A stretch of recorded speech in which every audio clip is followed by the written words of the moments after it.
If you've ever driven through all of these things, then you've broken one of many of the unspoken rules of GTA Online that I'll be going over in this video. Starting with number 1, leave car meets alone. We all know that guy who pulls up to a car meet acting like he wants to be there, only to pull out the oldest trick in the book. It's either a sticky bomb hidden inside his car or the old school RPG spamming. No one likes this guy. There's a reason car guys do their car meets in private lobbies, because they don't have to worry about these trolls. If I see a massive group of players on the map, sure, I check it out, but when I see it's a car meet, I'm going straight to my garage and picking out the best car I have and heading straight over there, only to get blown to pieces. The next rule is infamous for every GTA Online player. Whenever you are at the casino, you must kill the valet before going in. This has become so widespread that some players are starting to feel sorry for my guy. I mean, he's only trying to do his job. He can never catch a break. I have no idea why we all started doing this, but even Rockstar has started to catch on, because during the casino heist, you can see a poster that says there's a fundraiser for the valet due to injuries on the job.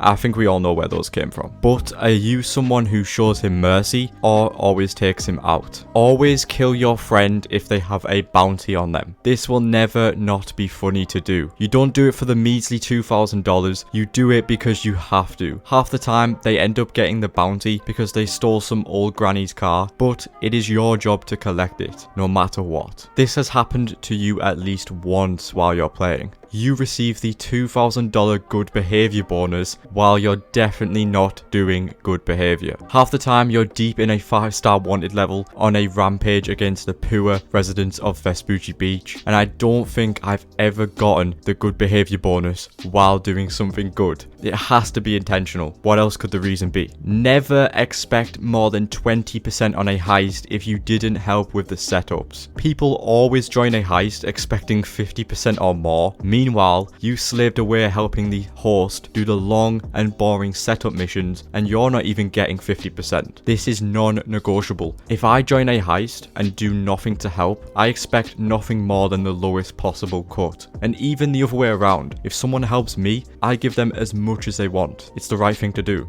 Never AFK in a public lobby. I don't care if it's just me and a trusted friend. I am not leaving my computer for 2 minutes. By the time I get back, I've been killed 50 times or I'm somewhere at the bottom of the ocean. This is well known by now. Anyone who hasn't moved on the map for a while is fair game. If you're in a car, it's over for you. Never buy a business or vehicle a few days before a weekly update. Trust me, you'll regret it. There's times where you end up spending millions on a vehicle that you like, only for it to be on 40% off the next day. This is painful when it happens. That is why you should always wait and see until the weekly event if it's on sale or not. And if it is, you saved yourself some money. I know it can be tempting to buy it on the spot, but patience, my friend, because you might regret buying it the next week.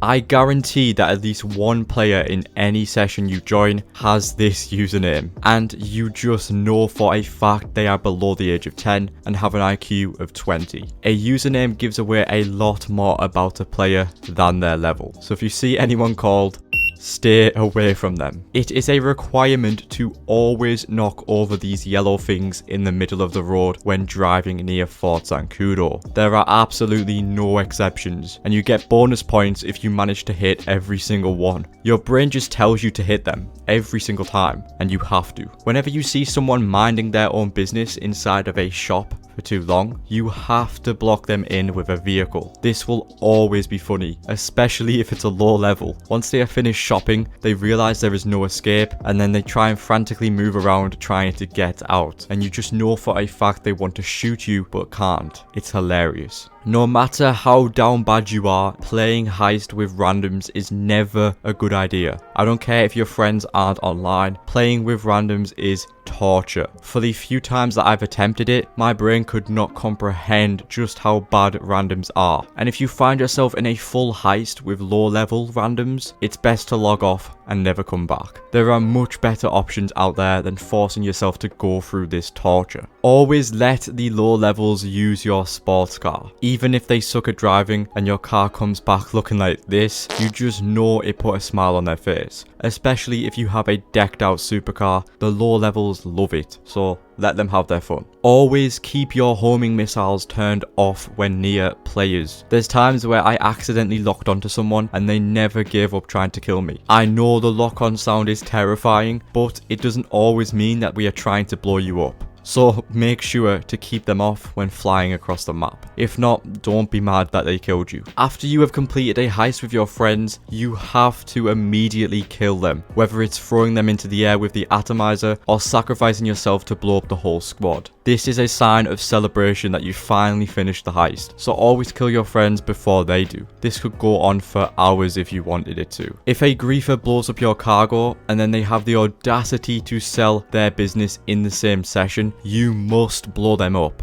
I don't care how kind you are, if someone destroys your hard-earned cargo and you get the opportunity to do the same to them, it has to be done. Simple as that. Whenever you're in a public session and you get the bug where everyone is kicked, you will always have a happy reaction. There's nothing better than having a peaceful public session to yourself. No modders, no griefers, no problems. That is until someone starts joining and everything goes to shit. But you always make the most of the time that you had alone. Sending a mugger after someone will never not be funny. You never do this for the money that you get because that is useless. You do it because it's hilarious. Doing it to your friends is fun and all, but when you send a mugger to a random player in a session, it is always funny to see them act confused as to who did it. No matter how tempting, no matter how big of a shortcut it may be, and no matter the skill that you have, do not go off-road during a cell mission. I've had times where I thought I was an expert and beat the system by finding the best shortcut ever, and I thought I was going to save minutes of time from my cell mission, only for it to be 10 times slower than if I had just used the road. Half the time you probably end up falling off the cliff or getting your delivery vehicle stuck, and that is painful. You'll have to restart the mission when it happens. Just follow the road, please. If you play on PC, almost 99% of the in-game chat will always be a child asking if there's a modder in the session and if they can drop them some money.